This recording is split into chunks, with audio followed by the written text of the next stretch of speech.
60% வியாபாரம் தான் இருக்கு. 60% வியாபாரம் தான்.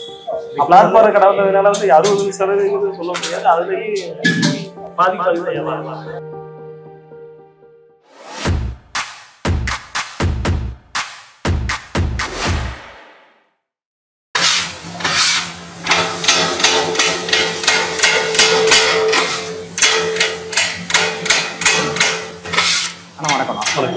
ஆனா சாத்தியனால எல்லாருக்குமே தெரியும். இந்த ஏரியா வந்துட்டு பரோட்டா எல்லாமே ஃபேமஸ். இந்த சாத்திய கடை ஆரம்பிச்சு உங்களுக்கு எப்படின்னா தோணுச்சு? ரொம்ப கஷ்டப்பட்டு வந்தோம். நம்மளும் சென்னை வரும்போது வேண்டாம் தான் வந்தது சென்னைக்கு. இப்போ நம்ம ஒரு நாள் பார்க்கும்போது நம்ம முன்னேறி. உங்களை பத்தி சொல்லுங்க. என்னை பற்றி என் பேர் கருப்பசாமி. ரொம்ப கஷ்டப்பட்ட ஃபேமிலி. கஷ்டப்பட்டு தான் வந்து நிற்கிறாங்க. என்னோட ஃபேமிலி பெரிய ஃபேமிலி. அனந்தமில்லாங்க 5 பேர். கஷ்டப்பட்டு செட்டில் ஆயிடுச்சு. போய்கிட்டு நல்லா போய்க்குது. 3 கடை இருக்கு. ஒரு தம்பி பார்த்துட்டு ஒன்று பார்த்து நல்லா இருக்கு. நல்லா போயிட்டு இருக்கோம். சரி. ஆனால் இந்த சாத்திய கடையிலேயே நான் நிறைய சாப்பிட்ருக்கேன். எல்லாமே எனக்கு ரொம்ப பிடிக்கும். நான் உங்களுக்கு தெரியாதவங்க நம்ம ஃப்ரெண்ட்ஸாகவும் சரி, இங்கே வேலை பார்க்கும்போது நிறைய பேர் சாப்பிட்ருக்கோம்.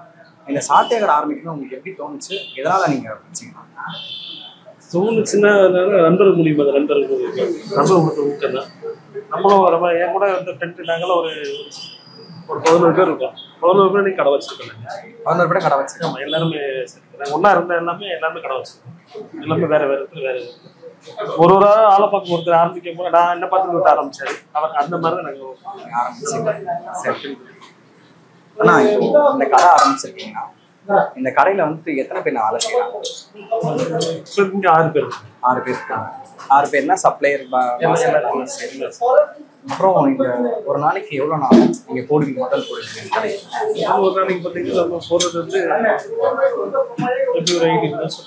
18,000 ஒரு நாளைக்கு. இப்போ வந்துட்டு இந்த 18,000த்துல வந்து நீங்க ஒரு 6 பேர் வேலை செய்யறாங்கன்னு சொன்னீங்க. அவங்களே எவ்வளோ நான் கொடுப்பீங்க? ஒரு நாளைக்கு மாதத்துக்கு அவருக்கு 1,500, 1,500 ரூபாய், ஒருத்தருக்கு 1,200 ரூபா, ஒருத்தருக்கு 700 ரூபாய், ஒருத்தருக்கு 800 ரூபாய். ஒரு நாளைக்கு டெய்லியும் சம்பளம். இப்போ 18,000 நீங்க ஸ்டார்ட் பண்ணி போட்டுருக்கீங்க. கொடுக்குற சம்பளம் வந்து 1,500 அந்த மாதிரி. அப்போ உங்களுக்கு எல்லாம் போக உங்களுக்கு ஒரு நாளைக்கு லாபமா எவ்வளோ கிடைக்கும்? ஒரு நாளைக்கு கிடைக்காது. இப்போதைக்கு அப்படி நாளைக்கு 2 ரூபாய் கிடைக்கும். அதாவது ஒரு இல்லாமல் இருக்கும். ஒரு இல்லாமல் அதுக்கப்புறம் அது கடந்து போயிடுவது. இப்போ வந்துட்டு உங்க சப்ளையர் தான் அவங்க 6 பேர் எல்லாம் சேர்த்து ஒரு 1,500 ரூபாயிலேருந்து ஒருத்தங்க டிஃபரன்ஸ் பண்ணோம்னா ஒரு 13,000 வரும். நீங்க 18,000 நீங்க போடுவீங்க. கடைக்கு லாபம் வந்து 2,500 ரூபா 2,000 அந்த மாதிரி கிடைக்கும். நாளைக்கு அதான் ஒரு சேல்ஸுங்கிறது ஒரே ஸ்டாண்டர்டாக இருக்காது. அதனால ஒரு நாளைக்கு இருக்கும், ஒரு நாளைக்கு இருக்காது. அது இல்லாதப்ப நம்ம மேனேஜ் பண்ணுவோம். இருக்கிறப்ப நம்ம கிடைக்கும். ஒரு நாளைக்கு 2,000 ரூபாய் கிடைக்கும். ஒரு நாளைக்கு இல்லை, ஒரு நாளைக்கு 4,000 ரூபாய் கிடைக்கும். 4,000 ஒரு நாளைக்கு அது கிடைக்காது. தோராயமா உங்களுக்கு ஒரு மாசத்துக்கு எவ்வளோ கிடைக்கும் லாபமா? ஒரு மாசத்துக்கு இருந்தீங்கன்னா ஒரு 8,000 மாசம் முதல் போறது. ஆமாம், 2,500 மேக்ஸிமம் கிடைக்கும். எனக்கு சம்பளம் நானே எனக்கு சம்பளம் மாதிரி எடுத்துக்கிறேன்.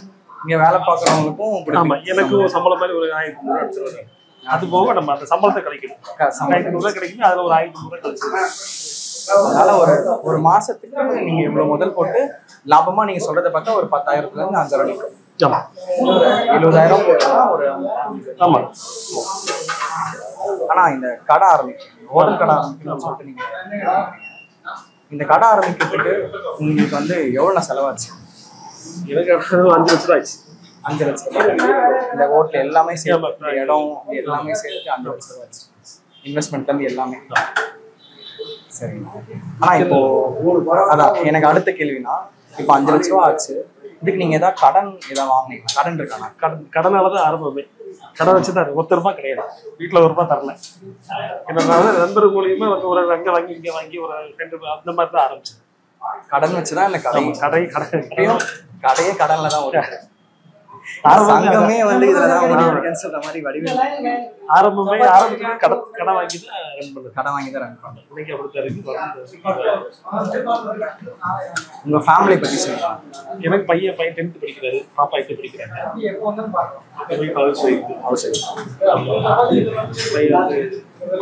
வேளாள படிக்கிறாரு, பாப்பா பார்த்து. எனக்கு படிப்பே கிடையாது. பிசினஸ்ல வந்து ஜெயிக்கணும்.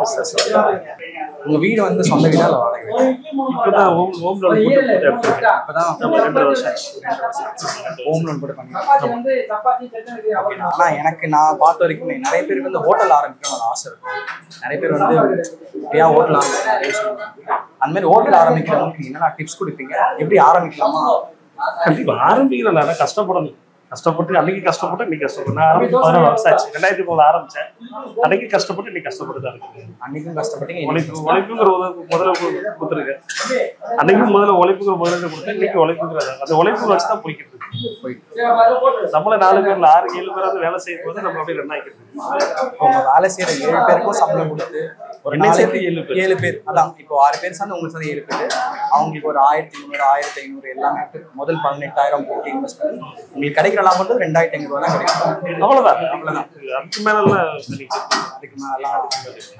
எங்களை மாதிரி ஒரு யங்ஸ்டர்ஸோ இல்லை வேற யாரோ ஹோட்டல் ஆரம்பிக்கணும், ஒரு ஹோட்டல் ஏதாவது பண்ணோம்னா என்ன நீங்க சொல்வீங்க? பண்ண முடியல. ஆள் சப்போர்ட் பேக்ரவுண்ட் வேலை தெரிஞ்சு ஹோட்டல்னா அவங்க தொழில் தெரிஞ்சா நல்லா இருக்கும். ஒரு ஒரு மாசத்துக்கு வர மாட்டாங்க. வரலாம் நம்ம எடுத்து செய்யலாம். ஒரு கடையில யார் வரலாம் நான் எடுத்து செய்யலாம். எல்லாமே நீங்க தான் பண்ணணும். எனக்கு எல்லா வேலையும் தெரியும். நான் யாரையும் எதிர்பார்த்துக்க மாட்டேன். ஒரு ஆள் வரலையே நானே அந்த அனுபவம் நல்லா இருக்கும். எனக்கு இன்னொரு கேள்வினா, இப்போ நிறைய ஹோட்டல் ஆரம்பிச்சு நிறைய இப்போ ஆப்ல பண்றாங்க, நிறைய பேர் வந்து டோர் டெலிவரி பண்றாங்க, தள்ளுவண்டி வந்துச்சு. இந்த மாதிரி நிறைய காம்படிஷன் வர உங்களோட இதுவும் பாதிக்குமா? 60% வியாபாரம் தான் இருக்கு. 60% வியாபாரம் தான். பிளாட்ஃபார்ம் கடை வந்ததுனால வந்து 60% சொல்ல முடியாது. அதுலயும் பாதிக்கு தான் வியாபாரம். மக்களோட விரும்புறதே பிளாட்ஃபார்ம் தான் விரும்புறாங்க. பிளாட்ஃபார்ம் தான் போயிட்டு உட்கார வச்சு சேர போட்டு என்ன வந்து கேட்கறதோட அவங்க வந்து கேட்கலாம். அதுதான் சாட்டிஸ்ஃபேக்ஷன். இந்த நேரத்துல நீங்க சந்தோஷமா இருக்கீங்க? கண்டிப்பா. நான் படிக்கல. நான் சந்தோஷமா இருக்காரு ஒரே ரீசன் தான். நான் படிக்கல. என்னோட வீட்டு வாசல் ஸ்கூல் எனக்கு ஊர்ல கிராமத்துல. என்ன ஊரை சுற்றி 18 கிராமம் இருக்கு. அந்த 18 கிராமம் என் ஊருக்கு தான் வரணும். எங்க ஊருக்கு தான் வரணும். என் வீட்டு தூங்கி வந்து முன்னே என் வாசல்ல கடை வாசல் என் வீட்டு வாசல்ல ஸ்கூல். பட் என் பசங்க வந்து இந்த காலத்துல படிக்கிறாங்க. எனக்கு மகிழ்ச்சி. அது எனக்கு பெரிய மகிழ்ச்சியா. உங்க கடைக்கு வரணும்னா நீங்க என்ன லொகேஷன் சொல்லுங்க? எங்க இருக்குண்ணா? இது Thambaiyar road, west Mambalam Thambaiyar road. West Mambalam Thambaiyar. Location pilot சொல்லலாம். பைலட்டுக்கு வந்தீங்கன்னா முன்னாடி இருக்கு. பக்கத்துல எஸ்ஆர்எம் ஹாஸ்பிட்டல். லெஃப்ட் எடுத்தீங்கன்னா சொசைட்டி சபை இருக்கு. சென்ட்ரா நம்ம கடை. ஆமா. உங்க கடையில எதுனா ரொம்ப ஸ்பெஷலா? நம்ம கடையில எல்லாமே நமக்குதான் வாடிக்கையாளர் இருக்கு. வாடிக்கையாளர் வச்சு தான் போய்க்கிட்டு பரோட்டால எல்லாமே எனக்கு ரொம்ப பிடிச்சதுங்கல்ல பரோட்டா ரொம்ப பிடிக்கும். மாதிரி ஒவ்வொன்றுமே பரோட்டா, ஈரல் எல்லாமே ரொம்ப அஃபோர்டபுள் பிரைஸ்ல ரொம்ப கம்மியாகவும் இருக்கும், நல்லாவும் டேஸ்டாகவும் நல்லா இருக்கும். ஆனா மக்களுக்கும் அதான் தெரியுங்கிறதுக்காக தான். மக்கள் இப்போ ரோட்டு கடையில 20 ரூபா ஆம்லெட் விற்கிறேன். நான் 15 ரூபா தான் கொடுக்குறேன். 15 ரூபாய்க்கு. ஆமா. பிரைஸ்லாம் பெருசா கிடையாது. பரோட்டா 15 ரூபா தான். சிக்கன் ரைஸ் 100 ரூபா தான். பெரிய பிரைஸ் கிடையாது. எல்லா தடவை உள்ள வரணும். சாத்திய கடைக்கு வாங்க சந்தோஷமா மாதிரி இந்த பால்பாறை கடை கம்பெனி கூட நம்ம கடை பெஸ்ட். ஆனா ஃபைனலா ஒரு கேள்வி, இப்போ எங்களை மாதிரி ஒருத்தங்க ஹோட்டல் ஆரம்பிக்கிறோம் இல்ல வேற ஏதாச்சும் இன்வெஸ்ட் பண்ணோம்னா நீங்க என்ன டிப்ஸ் கொடுப்பீங்க? உழைப்புங்கிற ஆயுதத்தை கொடுங்க.